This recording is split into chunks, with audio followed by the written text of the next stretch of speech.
this used to really annoy me. When you agree to have a talk, it can happen in any type of relationship, intimate relationship, workplace relationship, just friends, family, just vibing and talking. And then you say, okay, let's be honest, let's talk, and, just say how you really feel. Or this is the topic we're going to talk about.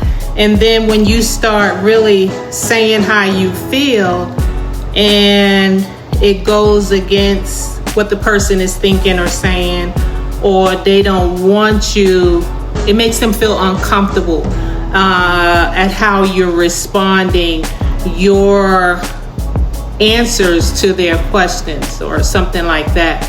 And then the first thing they say is, you're so angry. What's wrong? Are you okay?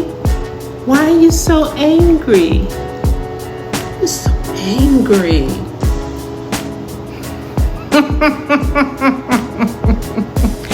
Boy, that used to burn me up. So now I know certain people I cannot have conversations with, or decent conversations that's going to create solutions, that's going to solve problems, that's going to find ways through policies and procedures that don't break policies and procedures, but can get through it without breaking, the things that's supposed to be set in place. And so then when I see it happening to other people, I'm like, it's just, you could just see it plain as day, what they're doing. So I typed in some stuff and I was like, give me some funny responses or whatever, because I like humor, but these type of things will always catch you off guard. And you'll notice if you get caught off guard with that and you're like, I'm not angry. What are you talking about? I'm just answering your question. But then you're going to have an hour or two, or just keep going and going and going and going and going and going like a Duracell battery, explaining yourself why you're not angry, and they're continuing to get you to fall into that mindset, into that rhetoric.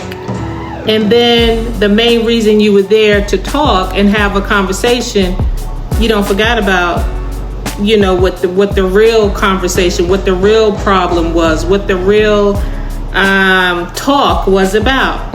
And so that's why I stay away from these type of people. As soon as I identify them, I'll make a joke, I'll say something silly and keep it moving. I'll find a way to get out of the conversation, and it's like, gotta go, because you're not somebody that would value my time, and I'm not going to let you waste my time. There's no need for you. I don't understand. And I don't need to understand why you want my time. So it's called the angry label trap. It shows up everywhere. Is when someone takes your honest, direct response and twist it into you being angry, even though you're just answering or setting a boundary. So here are some funny but real life examples in different settings. It talks about the workplace. You say, actually, we've tried that approach and it didn't work last quarter. And so the coworker will say, whoa, no need to get so upset. I was just suggesting. And so reality is that you were calm, but they didn't like being corrected. That's another one. Here's one from a boss. Why were you late? Your response. I stayed because the ER patients crashed and I had to help stabilize them. The boss. No need to get hostile. I was just asking. So to translate this, they don't want to admit that they accused you without context. And here's one for intimate relationships. The partner. What's wrong? You've been quiet. You would say, I've been feeling like I'm doing most of the housework lately. The partner says, geez, why are you so mad? So the truth of the matter is you were just stating facts with no volume increase. Here's another one. You. I feel hurt when my texts go ignored all day. Them, the partner, calm down. You're overreacting. That was anger. It was vulnerability labeled as rage. Here's one for business relationships. You.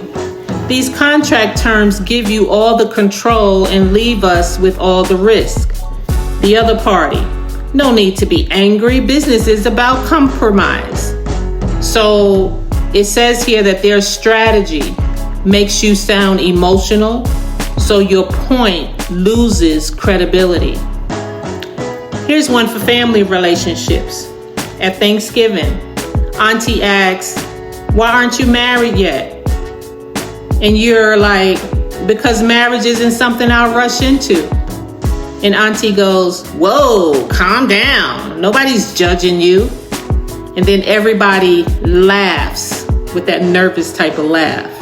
You know, a classic family gaslight. A neighbor relationship. You. Could you not let your dog use my lawn as a bathroom? The neighbor smiling. Relax. No need to get angry about little things. Meanwhile, you haven't raised your voice, just your standard boundaries. Here's one in a large hospital setting. The charge nurse. Why didn't you take that extra patient? You say, because the new admits pushed me above safe ratios. The charge nurse. Stop snapping. We're all under pressure here. So what it says is that they don't want to face the staffing reality, so they turn accountability into attitude.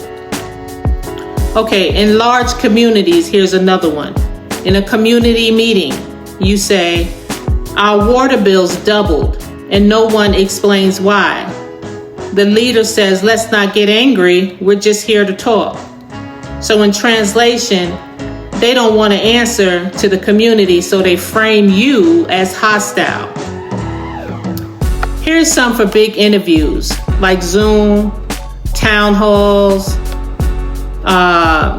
online job interview. The interviewer says, tell us how you handle difficult coworkers. You say, I address issues directly and respectfully. They say, oh, that sounds a bit aggressive. So they prefer vague corporate speak, and your directness feels too real. Media context, mainstream media host. So you disagree with government policies? You. Yes, because it disproportionately harms vulnerable families. The host. Wow. You sound really angry about this. Here's one for the independent media host. So basically, you're passionate about justice. Same response, different framing. Here's one for children. The child says, why can't I go outside? The parent says, because it's 100 degrees and you'll get heat exhaustion. The child, okay, no need to yell. Jeez. Parent didn't yell. Kid just didn't like the answer. So these examples show the universal mood. Someone doesn't like your truth, so they twist it into you being angry. It's funny because once you notice it, you'll see it everywhere. So I asked for some things to come back as a response. I'm gonna go down to the funny ones. I'm looking for the funny ones because I'm more extra humorous comeback lines for the angry label trap.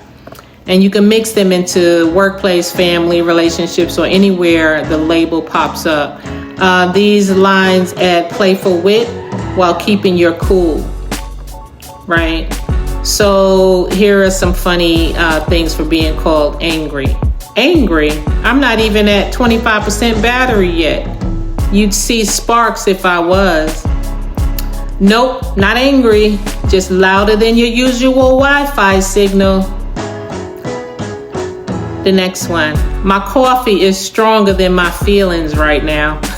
I like that one. The next one. If you think this is angry, you should see me when I realize someone's eating my leftovers.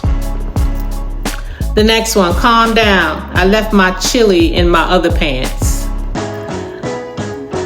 The next one. I'm as cool as the other side of the pillow, but keep pushing and I'll have to file a complaint with HR. Heat regulation. The next one. Me? Angry? That's just me running on extra personality. The next one. Relax. I was born extra. Anger comes with a marching band. The next one. Don't worry. If I was angry, this conversation would come with a soundtrack. Next. If the decibel meter goes up, feel free to pass me a calm down coupon next time. Next. I'm not angry, just animated. I missed my calling as a cartoon character.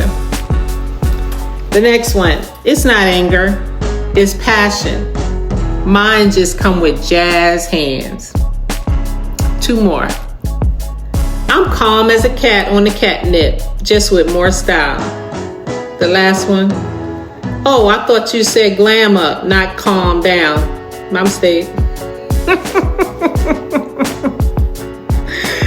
Oh my goodness.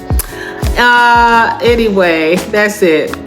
You know, when people call you angry, and you know you're not angry, you just explaining yourself. There you go. You're not alone. The angry label trap.